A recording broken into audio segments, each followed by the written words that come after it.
IT job కోసం చూస్తున్నారా? ఐటీలో కెరియర్ బిల్డ్ చూసుకోవాలనుకుంటున్నారా? అయితే సమాధానం కోడింగ్ ట్యూటర్. శివ తెలుగు సినిమా గతిని స్థితిని మార్చిన సినిమా. 36 ఏళ్ల తర్వాత ఇప్పుడు శివ రిలీజ్ కాబోతుంది. ఈ నేపథ్యంలో శివ సినిమాకు పనిచేసిన ప్రతి ఆర్టిస్ట్, ప్రతి టెక్నీషియన్ కెమెరా ముందుకొచ్చి తమ అనుభవాలు చెప్పుకుంటున్నారు. ఇదే నేపథ్యంలో నాగార్జున గారితో 35 సంవత్సరాలుగా ఆయన పర్సనల్ మేకప్ మ్యాన్గా పనిచేసిన చంద్ర గారు మనతో ఉన్నారు.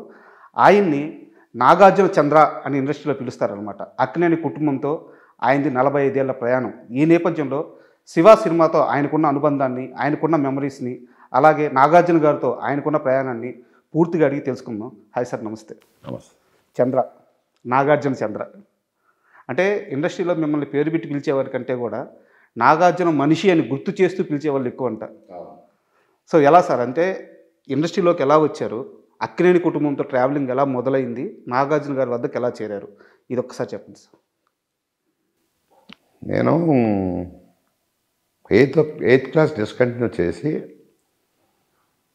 అప్పుడు దానవీర సూరకర్ణ ఫస్ట్ సినిమా నాది. దానవీర సూరకర్ణ ఫస్ట్ సినిమా రామారావు గారు. అప్పుడు మా బావగారు ఎయిర్ డ్రెస్ చేసేవాడు, తోట సుబ్బారావు గారు ఆయన పేరు. ఓకే. అప్పుడు ఏంటంటే చాలా తక్కువ మంది ఉండేవాళ్ళు. ఏ డిపార్ట్మెంట్ అయినా, మేకప్ డిపార్ట్మెంట్ అయినా, హెయిర్ స్టైల్ డిపార్ట్మెంట్ అయినా, జూనియర్ ఆర్టిస్టులు అయినా చాలా తక్కువ ఉండటం వల్ల ఆయన ఏం చేశాడంటే, సరే ఎయిత్ క్లాస్ డిస్కంటిన్యూ చేసుకొని చదువుతలేదు ఇది అని చెప్పి ఆయన అమ్మ తీసుకెళ్ళిపోయాడు. ఆయన దానవీర సూరకర్ణకి ఎయిర్ డ్రెస్. ఓకే. అలా తీసుకెళ్ళి నన్ను మేకప్ అసిస్టెంట్గా చేసుకున్నాను. ఫస్ట్ రామారావు గారి దగ్గర తీసుకెళ్ళారు, పెద్ద ఆయన దగ్గర. ఓకే.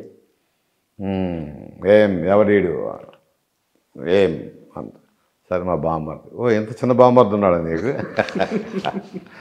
మా బామ్మర్ది అని మేకప్ అసిస్టెంట్ చేశాను. నేను చదువుకోవట్లేదు ఆ వీడు, ఇంత చిన్న వయసులో తీసుకోదు. లేదండి చదవట్లేదు, గాలి తిరుగుతున్నాడు, ఏదో సంథింగ్ చెప్పాడు. సరే జాగ్రత్త చేసుకో. అట్లా స్టార్ట్ అయింది. ఓకే. ఏంటంటే నా డ్యూటీ ఏంటంటే ఆయనకి బేర్బోర్డ్ అంటే దుర్యోధన గెటప్ కానీ దానవీర సూరకర్ణ అన్నీ ఉన్నాయి కదా, ఆయనకి బాడీకి అంతా మేకప్ వేయాలి. బాడీ అని చూస్తేమో ఇలా ఉండేది విగ్రహం. ఆయన మామూలు విగ్రహం కాదు. నేనేమో ఇంత ఉండేవాడిని ఆయనకి. సో ఆయనకి వెనక రాయండి అనేవాళ్ళు. అప్పుడు ఏంటంటే బాటిల్స్లో వచ్చాయి మేకప్. ఇప్పుడు వచ్చిన స్టిక్స్లు ఇవన్నీ కాకుండా ఆ మెటీరియల్ అంతా బాటిల్స్లో వచ్చాయి. అది చేతికి తీసుకొని రాయటం అనమాట మొత్తం మేకప్ ఒంటికంతా. అది నా డ్యూటీ. అది చేసేసుకొని చేసేవాడిని. చేసిన తర్వాత అట్లా కంటిన్యూ అయింది. ఓకే. ఆ నెక్స్ట్ షెడ్యూల్ దానవీర సూరకర్ణ అయిపోగానే చాణక్య చంద్రగుప్త అక్కినేని నాగేశ్వరరావు గారు గారి దగ్గర తీసుకెళ్ళాడు. మళ్ళీ తీసుకెళ్ళగానే ఏంటంటే ఇది సంగతి. ఆయన చెప్పినది ఇప్పుడు కూడా నాకు గుర్తుండిపోయింది ఏంటంటే, చదువు లేదు, చదువు రాదు అని బాధపడే కంటే క్రమశిక్షణతో పనిచేస్తే విద్య ఆటోమేటిక్గా అదే వస్తుంది. నువ్వేం చేస్తావంటే, అంటే చాలా చిన్నపిల్లవాడు కదా, అప్పుడు నాకు వాళ్ళకి చెప్పాలనిపించిందేమో నా వయసుని బట్టి. లేకపోతే అదే ఏజ్ పెద్ద అయితే చెప్పేవాళ్ళు చెప్పకపోయేవాళ్ళు తెలియదు. కానీ అదే ఓ పని చేయరా నువ్వు, షూటింగ్ అంటే ఇంటికాడ నుంచి బయలుదేరి షూటింగ్కి వచ్చాయి, షూటింగ్ అయిపోగానే ఇంటికి వెళ్ళిపో, మధ్యలో ఎక్కడ కూడా ఆగద్దు, ఎవరు పిలిచినా వెళ్ళొద్దు. చాలా చిన్న వయసు కాబట్టి చెప్తున్నాను, ఇది మట్టికి నేర్చుకో అని ఒక పదం వేశాడు ఆయన. అదొక తారక మంత్రం అయిపోయింది అది. ఇప్పటికీ కూడా నేను షూటింగ్ అంటే ఇంటికాడ నుంచి బయలుదేరితే షూటింగ్ అయిపోగానే ఇంటికి వచ్చేస్తాను. అది నాకు వచ్చిన 64 ఏళ్ల వయసులో కూడా అది నాకు మెదులుతూ ఉంటుంది ఆయన చెప్పింది. ఇప్పటికి కూడా మెదులుతూ ఉంటుంది ఆయన చెప్పినవి రెండే: పనికి వచ్చావా, పని చేసుకున్నావా, ఇంటికి వెళ్ళిపో. ఇంటికి వచ్చావా, ఇంటికాడ ఉండు. మధ్యలో ఎక్కడ ఆ తర్వాత ఎందుకు అందే అంటే నాకు అర్థమైంది ఏంటంటే, 100 ఉంటాయి సినిమా ఫీల్డ్ అంటే. ఓకే. అవన్నీ మనం బయట పెట్టుకోలేం, కానీ 100 వ్యసనాలు ఉంటాయి. ఆ 100 వ్యసనాలకి తప్పించుకుంటాకి ఆయన చెప్పిన పెద్ద మాట అనమాట. అది ఆయన ఏమీ నాకు చదువు చెప్పుకోరా అది ఏం అనలేదు, కానీ బట్ చెప్పిన రెండే రెండు: ఇంటికి రా, పనికెళ్ళి ఇంటికి రా. ఒక్క మాట జీవితం పాఠం ఇప్పుడు వరకు జీవితాన్ని నిలబెట్టిన మాట. సూపర్. అది క్రమశిక్షణ అనేది ఆయనతోనే నేర్చుకున్నాను. అట్లా ట్రావెల్ చేసుకుంటూ దానవీర సూరకర్ణ, చాణక్య చంద్రగుప్త, అనార్కలి, రామపట్టాభిషేకం 4 సినిమాలు అక్కడ చేసి 5వ సినిమా అన్నపూర్ణ స్టూడియోకి వచ్చా. ఓకే. అంటే మళ్ళీ నాగార్జున గారి దగ్గరికి ఎలా ఎంటర్ అయ్యాను. అవును. అక్కడి నుంచి రాజా రమేష్ అని ఒక సినిమా, నాగేశ్వరరావు గారి హీరో. అలా ఆయనతో కంటిన్యూ చేసుకుంటూ 7 మేడ ఇవన్నీ చేసుకుంటూ అట్లా ట్రావెల్ అయ్యాను. ఇక అన్నపూర్ణ స్టూడియోకి వచ్చిన తర్వాత ఇక బయట ప్రపంచం అనేది తెలియదు మనకి. అన్నపూర్ణ స్టూడియోలో ఉండిపోయాను. ఓకే. వాళ్ళ క్రమశిక్షణతో వాళ్ళతో ఇప్పుడు వరకు కూడా మళ్ళీ వేరే వెళ్ళి ఎవరికి మేకప్లు చేయలేదు, వేరే వెళ్ళి చేయలేదు. రిటైర్మెంట్ తీసుకుంటానన్నా, రిటైర్మెంట్ తీసుకున్నాను, finish. This is my story. So Shiva సినిమాకి ఫస్ట్ టైం మీరు శివ సినిమా ఎలా వచ్చింది అంటే ఫస్ట్ రావు గారి ఇల్లు చేసాం. ఓకే. రావు గారి ఇల్లు చేస్తున్నాం. అది కూడా వెంకట్ గారిది అషస్ క్రియేషన్. అప్పుడు అషస్ క్రియేషన్ అన్నపూర్ణ స్టూడియోస్ తరణి గారు డైరెక్టర్. అవును. రావు గారి ఇల్లు సినిమా చేస్తున్నప్పుడు మాకు మెల్లిగా ఈ ఉత్తేజ్ స్టార్ట్ అయ్యాడు. ఫస్ట్ రావు గారి ఇంటికి ఉత్తేజ్ అసిస్టెంట్ డైరెక్టర్. ఆ తర్వాత రామ్ గోపాల్ వర్మ గారు. రాము ఏంటంటే కంటిన్యూటీలు చూసుకునేవాడు. ఓకే. ఒక కళ్ళద్దం పెట్టుకొని.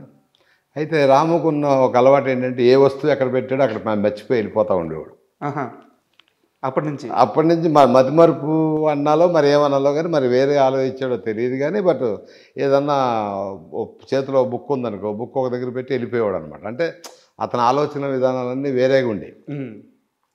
అట్లా రామ్ గోపాలను పరిచయం మాకు. అలా ఇబ్బంది పడే క్షణాలు ఉన్నాయా అలా మర్చిపోవడం వల్ల? మర్చిపోవడం అంటే ఇక్కడ ఒక చిన్న ఇది ఉండేది. నాకున్న దీనికైతే వేరే అయితే మాట అనేసేవాళ్ళం. కానీ ఇక్కడ ఏంటంటే మా సౌండ్ ఇంజనీర్ రాజుగారి అబ్బాయి. ఓకే. మాకు అన్నపూర్ణ స్టూడియోలో సౌండ్ ఇంజనీర్ గారు ఉండేవాళ్ళు కదా, ఆయన అబ్బాయి కదా. అతని మీద ప్రేమతో ఇతను బాగా చూసుకునేవాళ్ళం. వాస్తవాన్ని చెప్పాలంటే అది వేరే వాళ్ళు అనుకుంటే అది వేరేగా ఉండేది. అక్కడి నుంచి అలా పరిచయం అయిన తర్వాత రావు గారి ఇల్లు తర్వాత విజయ్ సినిమా చేసాం. విజయ్ సినిమా తర్వాత ఒకసారి అన్నపూర్ణ స్టూడియోలో వెంకట్ గారు పిలిచి శివ సినిమా చేస్తున్నాం, శివ చేద్దాం, మేకప్ టెస్టులు చేయాలి. సరే. ఇక అక్కడి నుంచి అంటే అంతకుముందు స్టోరీ డిస్కషన్ ఇవన్నీ మనకు తెలియదు. మాకేంటంటే కథ అంతా అన్నీ అయిపోయిన తర్వాత సినిమా షూటింగ్కి వచ్చేటప్పటికే కదా మేము వచ్చేది. అక్కడి నుంచి మేకప్ టెస్టులు స్టార్ట్ అయినాయి. చిన్న, బ్రహ్మాజీ, ఉత్తేజ్, తర్వాత శుభలాఖ సుధాకర్. అంటే శుభలాఖ సుధాకర్కి అప్పటికే యాక్ట్ చేశాడు అనుకోండి. ఆ బ్యాచ్ ఉంది కదా, ఈ బ్యాచ్ అంతా రావటం మొదలు పెట్టారు. మేమేంటంటే అంతకుముందు సినిమాల్లో చూసేవాళ్ళం. అంటే యాక్ట్ చేసిన వాళ్ళకే మేకప్ లైట్ ఉండేది. వీళ్ళంతా కొత్త మొహాలు. చూస్తే కొంతమంది రౌడీలాగా ఉన్నారు, కొంతమంది ఉన్నారు జీన్స్ అంటున్నాడు, ప్యాంట్ అంటున్నాడు. నాకేం అర్థమయ్యేది కాదు. కాస్ట్యూమ్స్ చూస్తేనే బట్టలు బాగానే ఉన్నాయిగా వచ్చాయనేవాడు. వేసుకున్న బట్టలతోనే ఏంద్రా ఇది అనుకున్నాను. మేకప్లు వేసి అవి చేసుకుని మొత్తానికి శివ సినిమా స్టార్ట్ అయింది. స్టార్ట్ అయిన తర్వాత ఫస్ట్ ఎక్కడ చేసామంటే అన్నపూర్ణ స్టూడియోలో ట్రయల్ లేదా మొత్తానికి ఎవరినో పెట్టి ముందు ట్రయల్ ఏది చేసుకున్నారు, చూసుకున్నారు. ఇంత అయింది. అయిన తర్వాత ఫస్ట్ అక్కడ సికింద్రాబాద్ శీషా స్కూల్ ఉంది సార్. అక్కడ బయట ఒక 40 ఫీట్ క్రెయిన్ పెట్టి స్కూల్లో పెట్టి కెమెరా పెట్టుకొని ఇటు నుంచి రౌడీలకు వచ్చి కారు ఆగుద్ది. బోట్ షాట్ కారు ఆగుద్ది. స్టూడెంట్స్ అందరూ బయటకు వస్తారు. నేను పెట్టేటప్పటికి నేను ఏంటిది బాగా ఇంట్రెస్ట్గానే ఉంది అనుకున్నా. గోపాల్ రెడ్డి గారి కెమెరా. సరే ఆయన పెట్టాడు. 4 షాట్లు అని చూసాం. జనాలు రావటం వెళ్ళటం చూసాం. ఫస్ట్ ఇంట్రెస్టింగ్ స్టార్ట్ అయింది నాకు. అంతకుముందు ఏంటంటే డైరెక్టర్ల దగ్గర పని చేసాం, ఇట్లు ఇచ్చాం, కానీ క్లారిటీగా ఉండేది కాదు, మాకు తెలిసేది కాదు. సెట్లో ఉన్నా కూడా మాకు అర్థమయ్యేది కాదు. ఏదో షార్ట్ డైలాగ్ చెప్తున్నా తీస్తున్నాం. ఇదేమైపోయిందంటే ఇతని దగ్గర ఉన్న గొప్ప విషయం ఏంటంటే రాము గారి దగ్గర మాకు అప్పుడు కొన్ని క్రమశిక్షణలు ఉండే. కో డైరెక్టర్ వచ్చినా మాట్లాడకూడదు, అసిస్టెంట్ డైరెక్టర్లతోనే మాట్లాడాలి, హీరోలు వస్తే పక్కకి వెళ్ళాలి, డైరెక్టర్ దగ్గరికి దరిదాపులకి వెళ్ళకూడదు, హీరోయిన్ అంటే ఒక మోసలో పెరిగాం మేము అప్పటి వరకు ఇండస్ట్రీ. ఇప్పుడు ఏమైపోయిందంటే ఈయన వచ్చిన తర్వాత రాము గారు వచ్చిన తర్వాత పిలవటం, బుధమే చేయటం, నాకు ఇలా కావాలి చంద్ర, నాకు ఇలా కావాలి. అంటే మనలో ఒక టెక్నీషియన్ కలిసిపోయాడు, అంటే డైరెక్టర్ లాగా మాకు అనిపించలే. ఆ షాట్ పెట్టేటప్పటికి ఇంట్రెస్ట్ అనిపించింది. ఫస్ట్ షాట్ అది, ఆ బోర్డు నుంచి అలా దిగి వచ్చి హీరో ఎంటర్ అయిన తర్వాత వాళ్ళు రావటం తెచ్చేటప్పటికి ఇదేదో ఉంది. ఇది అక్కడి నుంచి ఆ సీసా స్కూల్లోనే అన్ని ఫైట్లు కానీ, జెయ్యి కానీ, సైకిల్ చైన్ తీయటం కానీ, ఇదంతా అక్కడి నుంచి మాకు కొద్ది నమ్మకం. అంటే డైరెక్ట్ అప్పుడు నమ్మటానికి మనం ఎవరం, సినిమా కదా, అప్పుడు ఇతను డైరెక్టర్ కాదా అంటే ఈ రోజుల్లో అనుకుంటాం నమ్మకం ఉందా లేదా. అప్పుడు సినిమా చేస్తున్నాం అంతే, మాకు ఇంట్రెస్ట్ అనిపించింది. నమ్మకం లేదు అనేది అంత పెద్దోళ్ళం కాదు కదా, సినిమా డైరెక్షన్ చేస్తాడా లేదా అనేది మనకి అంత కాదు, బట్ ఇంట్రెస్టింగ్ ఉంది. మీరు ఇందాక ఒక మాట అన్నారు, అంటే ఆ రోజుల్లో ఎలా ఉండేదంటే డైరెక్టర్లు వస్తే కలవకూడదు, వాళ్ళని విష్ చేయకూడదు, లేకపోతే హీరోల దగ్గరికి వెళ్ళకూడదు అని చెప్పేసి. నేను ఇంకోటి విన్నాను, అప్పట్లో కనీసం ఒక టెక్నీషియన్ అంటే షూ వేసుకోకూడదంట, అది చెప్తా, ఒక వైట్ షర్ట్ వేసుకోకూడదంట. అవును, అంటే అంత ఇదిగా ఉన్నప్పుడు రాము ఇవన్నీ బ్రేక్ చేశాడు. నేను చెప్తున్నా, అదే చెప్తా. షూ వేసుకుని వచ్చినప్పుడు ఎట్లా అంటే ఆఫీస్కి వెళ్ళామంటే చేతులు కట్టుకొని ఉండాలి, షూ వేసుకొని లోపల రాగాలి, చెప్పులు వేసుకొని లోపల రాకూడదు. అంటే ఏంటో మరి అప్పట్లో ఆ సిస్టమ్ ఎలా వచ్చిందని తెలియదు, కానీ అదే మరి రెస్పెక్ట్ అనుకోవచ్చు, మరి ఏదనుకోవచ్చు. బట్ ఇతను అయితే షూ ఇప్పితే తిట్టేవాడు. ఓకే, మంచి బట్టలు వేసుకోకపోతే తిట్టేవాడు. ఏంటి ఆ బట్టలు ఏంటి, మంచిగా వేసుకోవచ్చు కదా, జీన్స్ వేసుకోవచ్చు కదా. అంటే ఆ సిస్టమ్ మారిపోయిందండి. శివ తర్వాత నిజం చెప్పాలనుకుంటే సినిమానే కాదు, మాలో కూడా చేంజ్ వచ్చింది. ఓకే, అప్పుడేంటి, నువ్వు మేకప్ మ్యాన్ అంటే మేకప్ వేసి పక్కన ఉండాలి అంతే, వేరే ఏం చేయకూడదు. పిలిస్తే వెళ్ళాలి, పిల్లలతో పక్కన ఉండాలి. ఇక్కడ ఏమైపోయింది అంటే ఈయన వచ్చిన తర్వాత మేకప్ మ్యాన్ లేదు, కాస్ట్యూమ్ లేదు, ఒక సెట్ అసిస్టెంట్ కాదు, సమస్తం పనులు చెప్తూ ఉండేవాడు. అంటే అంతా ఒక టీం. వంశీ కానీ, నేను కృష్ణవంశీ కానీ, తేజ కానీ, రమణ కానీ, ఉత్తేజ్ కానీ, ఏది అడిగినా పట పనులు చేసుకుంటాం, ఇది మనది అని కదా. అట్లా బాగా మర్జీ అయిపోయాం సినిమా. అంటే ఒక వ్యక్తిని తక్కువగా చూడడం అసలు లేదు, తక్కువగా చూస్తాం, అతను ఎందుకు వచ్చాడు, ఇదే అసలు భేదాలు అనేవి లేవు. ఓకే, సో దాంతో మీ పని ఇంకా ఫిక్స్కి అంటే ఫ్రీడమ్ వచ్చింది. ఫస్ట్ ఏంటంటే ఫ్రీడమ్ వచ్చింది. కట్టుకొని, చేతులు కట్టుకొని, భయభక్తులు ఉండాలి, ఉండకూడదని కాదు, బట్ అది హెవీ భయం. వస్తున్నారంటే అమ్మా అని పక్కకి వెళ్ళటం, రాఘవేంద్ర గారు వస్తున్నారంటే అంటే అది ఒక విధంగా అలా పెంచారు మమ్మల్ని ఇండస్ట్రీలో. అది పెంచడం రైట్ ఆర్ రాంగ్ అని నేను చెప్పను, కానీ సరే అదొక తరం అండి. అది ఆ భయభక్తులు కానీ, అది కానీ భయం, దాన్ని భయభక్తులు అంటారో ఇంకోటి అంటారో మనకైతే తెలియదు. కానీ వాస్తవానికి ఈ శివ దగ్గర చెప్పాలి అనుకుంటే చేంజ్ అక్కడి నుంచి మొదలైంది. అండ్ మీరు శివ సినిమాకి చాలామంది ఆర్టిస్టులకి మేకప్ టెస్ట్ చేసింది మీరే. అవును, ఫస్ట్ టైం. వాళ్ళలో చాలా మందిని వీళ్ళని తీసుకోండి, వీళ్ళు వర్కౌట్ అవుతారని చెప్పి చాలా గట్టిగా చెప్పారట. గట్టిగా చెప్పింది జేడీకి చెప్పాను నేను, రాము గారితో. జేడీ చక్రవర్తి ఏంది అసలు అంటే జేడీ చక్రవర్తి రాము గారు ఏం చెప్పారంటే, కింద అన్నపూర్ణ స్టూడియోలో ఆఫీస్ ఉండేది. ఒక అతను వస్తున్నాడు, క్యారెక్టర్ ఏంటో మనకు తెలియదు, మేకప్ టెస్ట్ చేయాలి చంద్ర అన్నాడు. అలాగని వెళ్తే జేడీ ఉత్తేజ్ తీసుకుని వస్తున్నాడు. ఓకే, జేడీని తీసుకొచ్చే చూసేటప్పటికి నాకు ఒక పుల్లాగా అనిపించాడు. ఫస్ట్ లుక్లోనే గడ్డం చూసి అప్పటి వరకు ఉన్నాయి అందరు, కానీ వీళ్ళు ఏదో సంథింగ్ చక్రవర్తిలో నాకు అనిపించి ఉత్తేజ్ తన వీడికి ఎందుకురా మేకప్ టెస్ట్, అవసరం లేదురా, బ్రహ్మాండంగా ఉన్నాడు, పెట్టుకోండిరా ఇలా చెప్పాను. నిజమా అంటాడు. తర్వాత తెలిసింది ఉత్తేజ్ ఫ్రెండు, ఉత్తేజ్ తీసుకొచ్చాడు అని తర్వాత సంగతి. ఉత్తేజ్ అసిస్టెంట్ డైరెక్టర్ కదా, ఎవరు ఆర్టిస్ట్ని తీసుకొచ్చాడు, అరే తీసుకోండి రా బ్రహ్మాండంగా ఉన్నాడు. ఇది వెళ్ళి రాముతో చెప్పాడు, మేకప్ టెస్టే చేయను అంటున్నాడు. అంటే ఎక్సలెంట్ కొంటాడు, పెట్టుకోమని. ఏమన్నా రాజీవ్ గారు ఓకే అంతే, ఇంకేమనలేదు. ఇంకా పెద్ద డిస్కషన్ ఉండదు. ఇప్పుడు ఆయన కోపం లేదు, వాస్తవానికి ఏం ఆలోచిస్తాడో మనకు తెలీదు.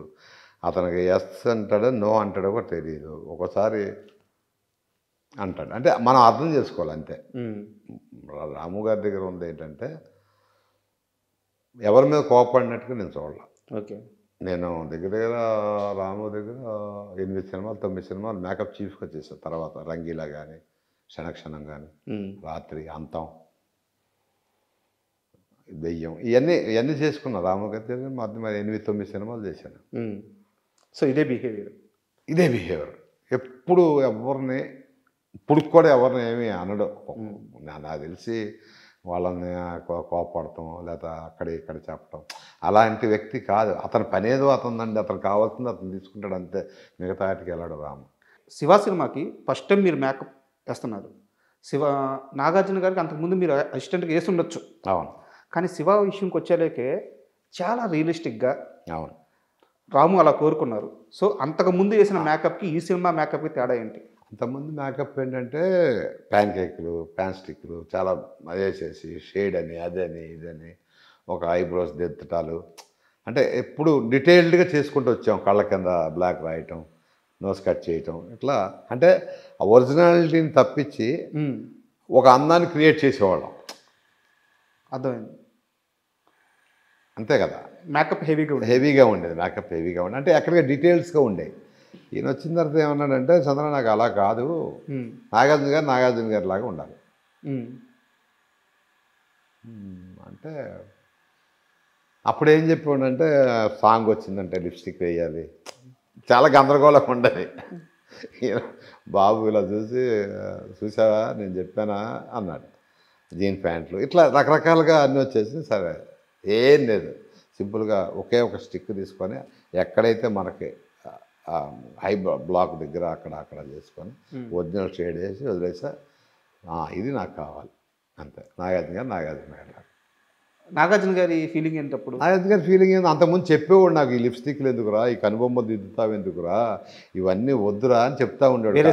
వేరే సినిమాలకి చెప్తాండే. కాదండి, పాట వచ్చిందంటే గ్లామర్గా ఉండాలి, లిప్స్టిక్ వేయాలి, పెన్సిల్తో ఇవన్నీ చక్కగా అంత డీటెయిల్డ్ వర్క్ అనమాట, ఐబ్రోస్ ఉండాలి, అయ్యి ఉండాలి అని చెప్పాడు. ఆయన అంటా ఉండాడు, వద్దురా లిప్స్టిక్లు వద్దు, ఈ ఐబ్రోస్ వద్దురా, న్యాచురల్గా వద్దురా అంటే ఆయన అవన్నీ ఉండదండే సినిమా అండే అనేవాడిని. తర్వాత అలా దుఃఖించి నేను చెప్పానా అన్నాడు. వచ్చాడు ఆర్జీవి చూసుకున్నాడు. చూసుకున్న తర్వాత ఇక అక్కడి నుంచి మేకప్ కూడా మారిపోయింది. ఇండస్ట్రీ ఇప్పుడు వరకు అంతే. ఆ ప్యాన్ కేకులు, ప్యాన్ స్టిక్లు ఇవన్నీ పోయినాయి. లిప్స్టిక్లు అన్నీ పోయినాయి. ఆడవాళ్ళకి తప్ప జెంట్స్కి అనేది అసలు లేవు ఇప్పుడు వరకు. తర్వాత సరే ఇవన్నీ న్యాచురల్ మేకప్ ఇదంతా బాగానే ఉంది. తర్వాత మన వివేకానంద కాలనీలో లైట్ హౌస్ అని చెప్పి ఒక ఇరానీ కేఫ్ ఉండేది. అక్కడ ఫైట్ సీన్ పెట్టారు. నాగార్జున గారు అదే కప్పుతో కొట్టి అవును పేద మీద కొడతారు కదా, ఇక్కడ నెక్లెస్ పెట్టి తెచ్చుకున్నారు. అంతా వచ్చిన తర్వాత చంద్ర అన్నాడు. అంటే వెళ్ళా, చంద్ర ఇప్పుడు నెక్లెస్తో ఫైట్ బాబు ఒకటి కొడతాడు, నాకు ఈ పెదం ఇలా పగిలిపోవాలి అన్నాడు. పెదం చిట్లిపోవాలి అన్నాడు. నాకు స్టార్ట్ అయింది, ఇదేంట్రా పెదం చిట్లిపోవటం అంటాడు. అంతకుముందు జస్ట్ బ్లడ్ వేసేవాళ్ళ అంతే. అంతకుముందు ఏదో కోపం వేసి వేసేసేవాళ్ళం. ఇది అంటే సార్ ఇది అని చెప్తే ఆయనే నాగార్జున గారు మన రాము గారి దగ్గర ఒక అమ్మాయి ఎవరో ఉండేవాళ్ళండి. ఆ అమ్మాయి వ్యాక్స్ తెచ్చింది. అసిస్టెంట్ డైరెక్టర్ ఏదో పేరు మర్చిపోయా. ఒక వ్యాక్స్ తెచ్చింది. ఫస్ట్ వ్యాక్స్ అంటే ఓహో అని ఆ వ్యాక్స్తో వేసిన తర్వాత అమలా మేడం కూడా ఎవరో ఉన్నారు, కొద్దిగా ఆమె కూడా హెల్ప్ చేసినట్టు వేసి ఇక్కడ బ్లడ్ వేసేటప్పటికి పర్ఫెక్ట్ మ్యాచ్ అయింది. అప్పుడు మెమరీ వచ్చింది, ఓహో మనం వేసేది మేకప్ కాదు, మేకప్లో చాలా ఉన్నాయి. నాకు నేనే ఆశ్చర్యపోయా, ఓహో వెరీ గుడ్. ఇక అక్కడి నుంచి స్టార్ట్ చేశానండి. అంటే నన్ను మార్చాడు అంతే కదా. నేను వేసిన దానివేద సూరకర్ణ మేకప్ అంటే గొప్పదే, దానివల్ల ఆ మేకప్లు వేరు. ఇప్పుడు వచ్చిన ట్రెండ్కి మేకప్ డిఫరెంట్గా మార్చేటప్పటికి ఇక అక్కడి నుంచి దెబ్బల మీద ఇంట్రెస్ట్ స్టార్ట్ అయింది నాకు. ఏ షూటింగ్ చేసిన ఏం చేసిన దెబ్బేసిన ముందు నా సినిమాలో నాకు అరే ఉత్తేజ్ నా దెబ్బ బాగా కనపడుతుందా, నా బ్లడ్ బాగా కనపడుతుంది అడిగేవాడు అనమాట. అంటే అక్కడి నుంచి ఇంట్రెస్ట్ పెరిగిపోయింది బాగా. ఇంట్రెస్ట్ అంటే ఎట్లా అంటే ఇక ఆడుకున్నా మేకప్.